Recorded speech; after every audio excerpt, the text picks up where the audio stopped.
not just anybody. Help, I need someone. Help. I need somebody. Help, not just anybody. Help, no, I need someone. Help. Now you change the words. I da da da da da da da da da da da da da da.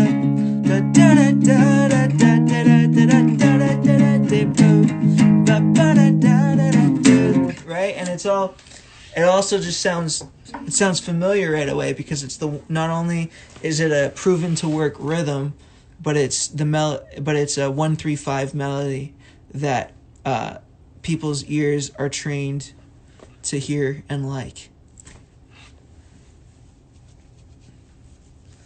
You know, and people do that all the time. I've been in writing sessions actually in Los Angeles, and that's what a lot of people do. They rewrite, they recreate existing songs like that. Like, okay, let's take the vocal rhythm from this song, but the sort of radius of notes, whether it be like an A, C sharp, and E, like I was just doing. And now let's apply the A, the C sharp, and the E to the rhythm of Hey Jude, you know. And I think that's a boring way to write. I think that's harder in a way than just writing naturally. For me, and for some people, it's harder to write naturally than it is to steal.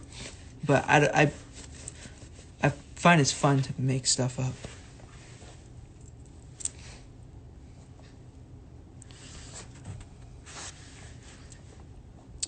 What do I think of Jimmy Eat World? I like what's the name of that album? It's the album with It Just Takes Some Time, and then the next song is like da da da da whoa, something like that. Well, Broken Bridge wasn't a rewrite or anything like that. Like, it wasn't trying to rewrite any songs. But with that being said, that is a popular. It's a popular 60s chord progression. That kind of.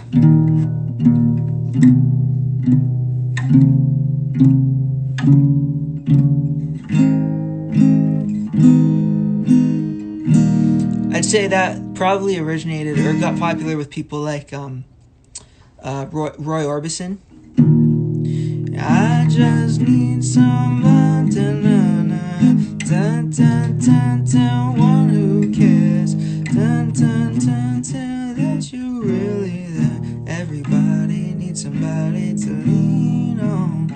Or the Guess Who, they got that song that's like, I should laugh, but I cry because your love has passed me by.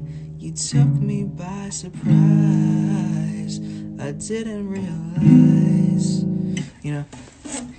So it's a classic chord progression. So I think if you use that in modern day, there's no way.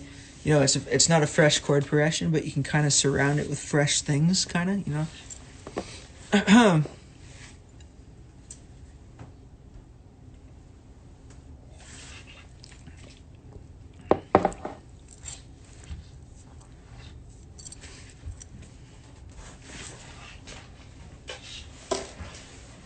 Yeah, I'm not a fan of thinking stuff like that out.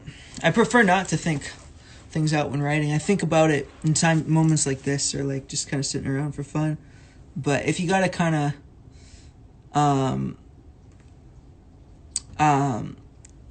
if you gotta think too much about it when you're writing, then it's like, I don't know.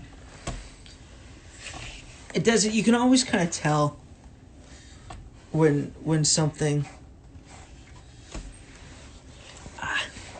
So sore. Yeah, I think it's got to be a combination of felt and thought, but I think the initial idea, or what I like to do is the initial idea should be felt. You know, you don't want to change keys just for the sake of, doing something smart or looking smart, and you don't want to Exactly. And you don't want to put in clever rhymes just for the sake of being perceived as clever, you know. You could do some stuff like that later, sure. Like, once you have the initial idea and you sort of have the bulk of the song, then you can start to play with things a little bit. Like say you're in the key of A and you have a D minor, and you can say, okay, well, why don't we go, since we're playing a G before the D minor, why don't we have the bass go from G to the F, because the F is playing the role of the third in the D minor, you know. And that's a thought out thing, but you're working off of something that is already solidified, something that's already like a felt. Do you know what I mean? You're applying that thought process to something that stemmed from a feeling. So at that point, no matter what you do, the feeling isn't going to go away. The problem is if this core thing that I'm trying to demonstrate with my fist here, if the core thing is coming from a place of intellect instead of feeling. That's my own personal philosophy on that.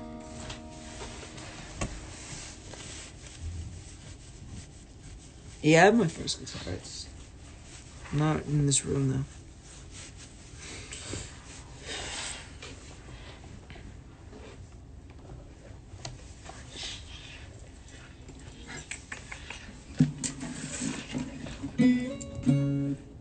Hey, what does that sound like?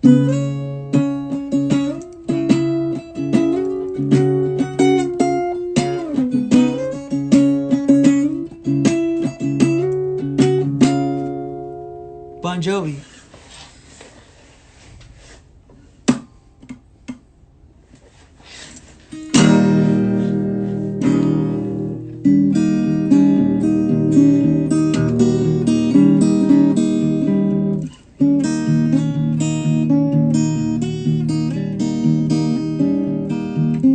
Blur, I don't like their drummer, I'll tell you that. Drummer's an idiot.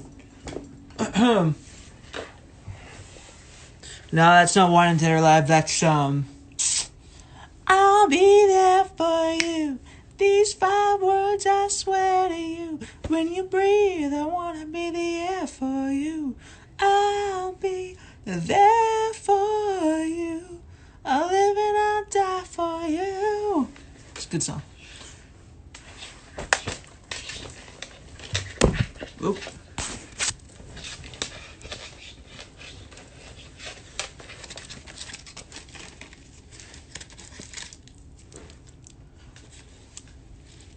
Well, what was I gonna say? I gotta go in a second. Oh.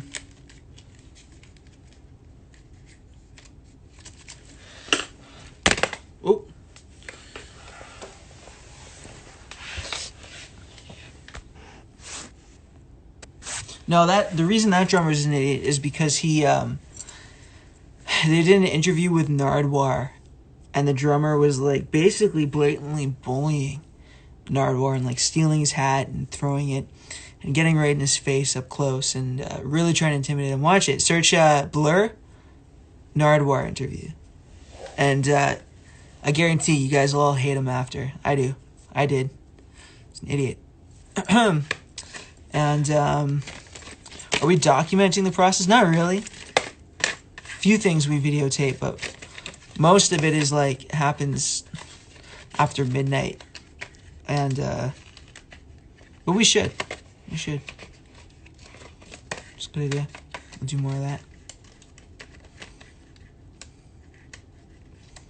Yeah, Rivers Cuomo, smart guy.